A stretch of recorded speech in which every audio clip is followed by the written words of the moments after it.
Here's how to negotiate when buying a house in the UK to avoid overpaying for a property and missing out on better terms. My husband and I have used these negotiation methods I'm about to share in this video to get great incentives from our estate developer when we bought our house here in the UK. In this video, I will share why negotiating is essential when buying a house here in the UK and how to do it effectively and what mistakes to avoid during house buying negotiations. At the end of this video, I will share 3 important lessons I have learned from negotiating during our house purchase process and how it has impacted my overall satisfaction with the house we bought. I'd like to hear from you, my viewers. So after watching this video, please leave a comment sharing which negotiation strategies you found most compelling and would consider trying out if you were to purchase a house. If you have already bought a house, please share the key lessons you have learned from the negotiation phase and how it has affected your overall satisfaction with the house you purchased. You know, your experiences would be valuable for those who are embarking on the house buying journey. Can you know that this video is based on my research, experience, and opinion? Therefore, it should not replace your due diligence research. And anything I say in this video should be considered an opinion and not an advice, as I am not a real estate agent, a solicitor, or a mortgage broker. Purchasing a house is a significant investment in both financial and emotional terms, and negotiation is a crucial aspect of the entire process. In the UK, where the real estate market can be highly competitive and dynamic, sound negotiation skills are vital to ensure a favorable deal. You see, not negotiating when buying a house can be a severe mistake for home buyers. Here are some reasons why negotiation is a must. When buying a property, it is important to keep in mind that sellers often expect some form of negotiation on the purchase price. While they may list the property for a specific price, there is often room for adjustments. Failing to negotiate can result in overpaying for a property, which can mean paying more than the property is worth. The reason why you want to negotiate if you are a first-time buyer is that overpaying for your first home can lead to long-term financial implications that might affect your ability to save for future investment property, add value to the house you're buying, limit your options for upgrading to a bigger house in the future, or even impact your ability to build equity in the property. So it is important to negotiate to ensure that you are getting a fair price that is in line with the property's value. Negotiation is not just about the purchase price, it also involves negotiating other terms such as the inclusion of appliances, repairs, or even a closing date. You see, failing to negotiate means missing out on an opportunity to improve the overall terms of the deal in your favor. Reason number 3 is that you can gain insight into the property's actual value. The process of negotiation when buying a house allows you to understand the seller's motives and any issues with the property that might affect the property's true value. Without negotiating, you might miss out on valuable information about the property. Reason number 4 why you should negotiate when buying a house as a first-time buyer is that your first home purchase set precedents for your future real estate transaction. If you establish a pattern of not negotiating, you might find it challenging to negotiate effectively in the future. So you can use the opportunity when buying your first house to learn negotiation skills that can benefit you in subsequent property purchase if you intend on going into real estate. And negotiating on your first property is an excellent way to practice your negotiation skills if you intend to buy more real estate in the future. The 5th reason why you want to negotiate is that negotiation is often expected in the UK property market, and sellers typically anticipate some back and forth during the house buying process. Not negotiating might signal to the seller that you are a less experienced buyer, potentially putting you at a disadvantage. The last but not the least reason is that if you do not negotiate and later discover that you could have gotten a better deal, you might experience what is called buyer remorse. Now, buyer remorse is a feeling that can linger and affect your overall satisfaction with the house you purchase. If you have watched the video to this point, it means you find it valuable, so give this video a like, subscribe for more content like this, and share it with someone who will find the video beneficial. Now, let's discuss how to negotiate an offer on your first home purchase and mistakes to avoid. Number 1, it is crucial to understand the market by conducting thorough research on the local real estate market where you want to buy a property before embarking on a negotiation. You see, gaining valuable insights into current market trends, property values, and recent sales in the desired area is essential. To get the most of your research, ask questions such as how long has the property been on the market for? If you're thinking of purchasing a new house, compare incentives between different developers, just to give you an idea of what to negotiate for, and inquire about any available incentives. Additionally, you should ask about the interest in the property, if any offers has been made, and the property condition and what is included in the purchase price. By acquiring this knowledge, you will be better equipped to make informed decisions when negotiating and present reasonable offers based on the property actual worth, and know what to ask for as an incentive or what to even negotiate for. That is why it is important to conduct a thorough research before negotiation during a house buying process. The second thing you want to do to help you negotiate better is to set a budget. As a buyer, you must evaluate your financial situation, explore mortgage options, and account for additional expenses such as legal fees, stamp duty, and potential renovations to help you know which areas to negotiate for a deal. Now, this is very important when you're buying a new house because it will help you know how to negotiate with your real estate developer. For instance, you can negotiate for them to pay for your additional cost, such as stamp duty or your legal fee, or you can even negotiate for certain appliances you want in the house. Or if you're buying an old house, you can negotiate with the previous owners of the house you want to buy to leave certain appliances for you. If you've looked into your budget and you know you cannot afford certain things, you can always negotiate it with the purchase of your property.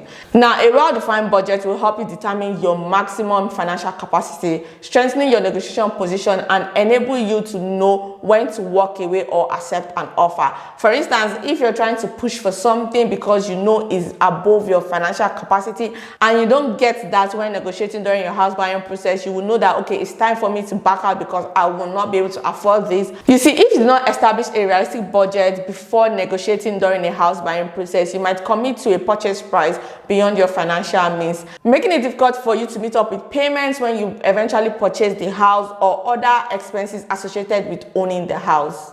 On the other hand, negotiating with a clear budget in mind can save you and the seller's time. If your offer is significantly low, the seller may not take your offer seriously and negotiation may not progress effectively. The third thing you want to do when negotiating is to build a relationship with the seller.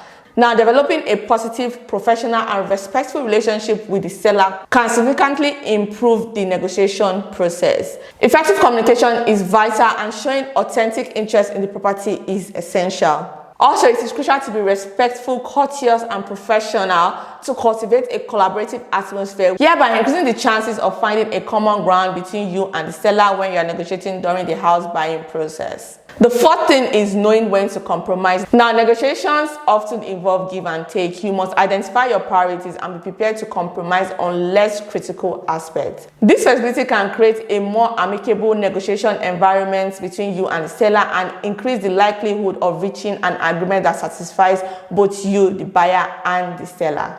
Do not expect to get everything you want. Be open to letting some things go and having some things, and also be open to walking away if the deal is not favorable in general, but be ready to give and be ready to take. So basically, negotiation is a two-way street. You have to give and you have to take.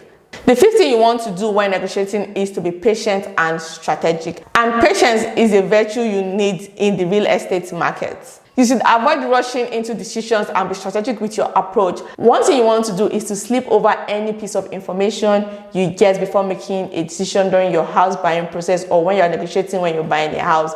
If the seller has offered a particular deal, I would suggest, no matter how good or how bad the deal is, give it 24 hours before you give a response or before you accept or decline the offer, whatever you want to do. Just try to sleep over it, and if you want to ask for something, try to give it time, maybe a couple of hours the next day. Try not to rush the process. Because in the real estate market, an offer might seem like a good deal and it might turn out to be a bad deal at the end of the day. And it might seem like a bad deal from the onset and turn out to be the most amazing deal you ever gotten. Also, know when to push for a lower price, request for additional concessions, or walk away from a deal after carefully assessing the overall situation.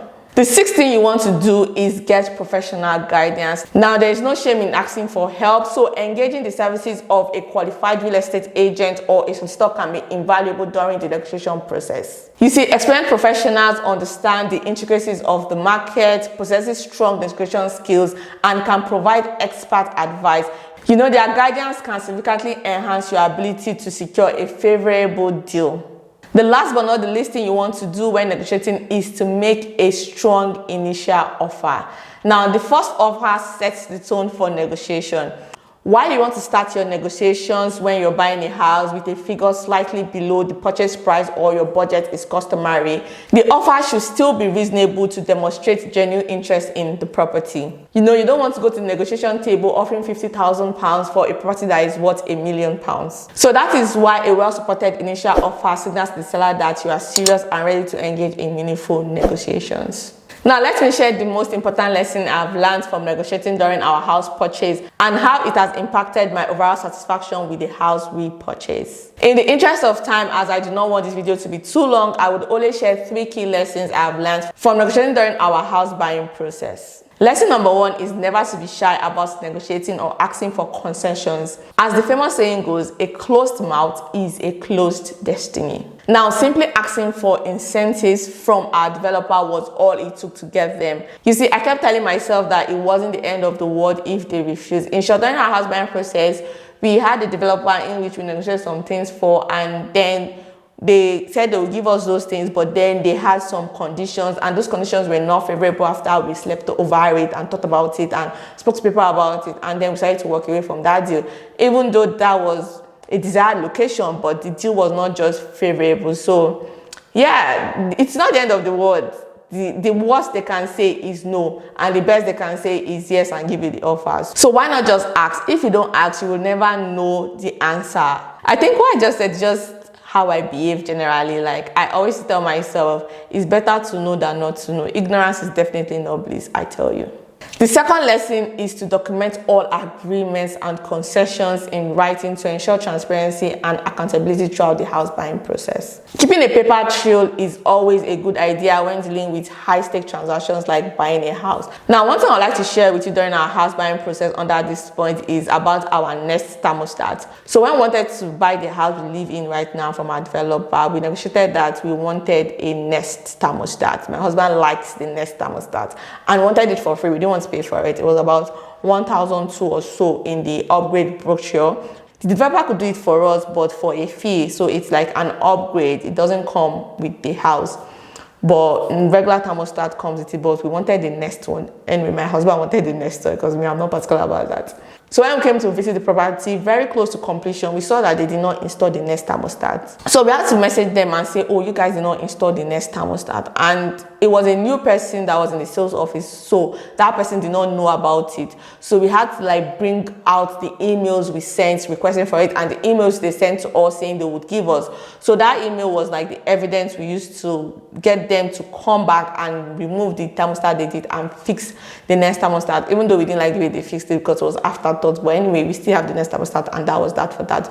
So that's why I said it's important to keep a paper trail, because they would have fixed it for us and then they would have asked us to pay, or they would have not fixed it for us and say, oh, the person that was here had gone, so we didn't know about that. So even though you like maybe talking to them on phone, like when I was conversing with our developer and the sales team, I like calling them than sending emails. But after I call them and after our conversation, I will always tell them, oh, can you send me an email on what we just said? Or I will try to write an email to them and have them respond back to me. So sending back and forth emails is also a good way to keep a paper trail, like have what you're negotiating for documented so that you can refer back to it. If you're buying a new house, developers, they deal with so many buyers, although they try to make you feel special, but remember that they are selling houses to so many people. You're not like the most important player to them. Every buyer is the most important player to them. So you just want to keep a paper trail to make sure they do what you want. Unless you're not buying a property from a developer, you still want to keep paper trail. Just keep all those back and forth emails for reference sake if you might need them later down the line. The last but not the least lesson I've learned is to establish a positive relationship with the seller. In this case, it was the sales team, because we were communicating with the sales team. So I noticed that being polite and maintaining clear and professional communication throughout our buying process was essential, and it also helped us negotiate better. If you don't feel comfortable with the seller or with the deal, walking away is perfectly okay. Just ensure that you communicate the reason for your decision. I think I've mentioned this earlier on in the video that we had to walk away from a developer that was in a location we liked. And although they gave us the incentives we wanted, but the condition they gave us was not just favorable. Like, we couldn't meet up with some of the things they were asking us to do and the moving date and things like that. And we communicated that to them. And do you know the funniest thing? When we communicated it to them, they took a while to respond to us. And when they responded to us, they agreed, but by then we had already gone with this property we bought, like we've gone with this developer. Anyway, this is the property we wanted to buy, but because of where that property was located, we would have gone for that. But at the end of the day, we went with this development. And even at this development, we communicated with our sales team a lot.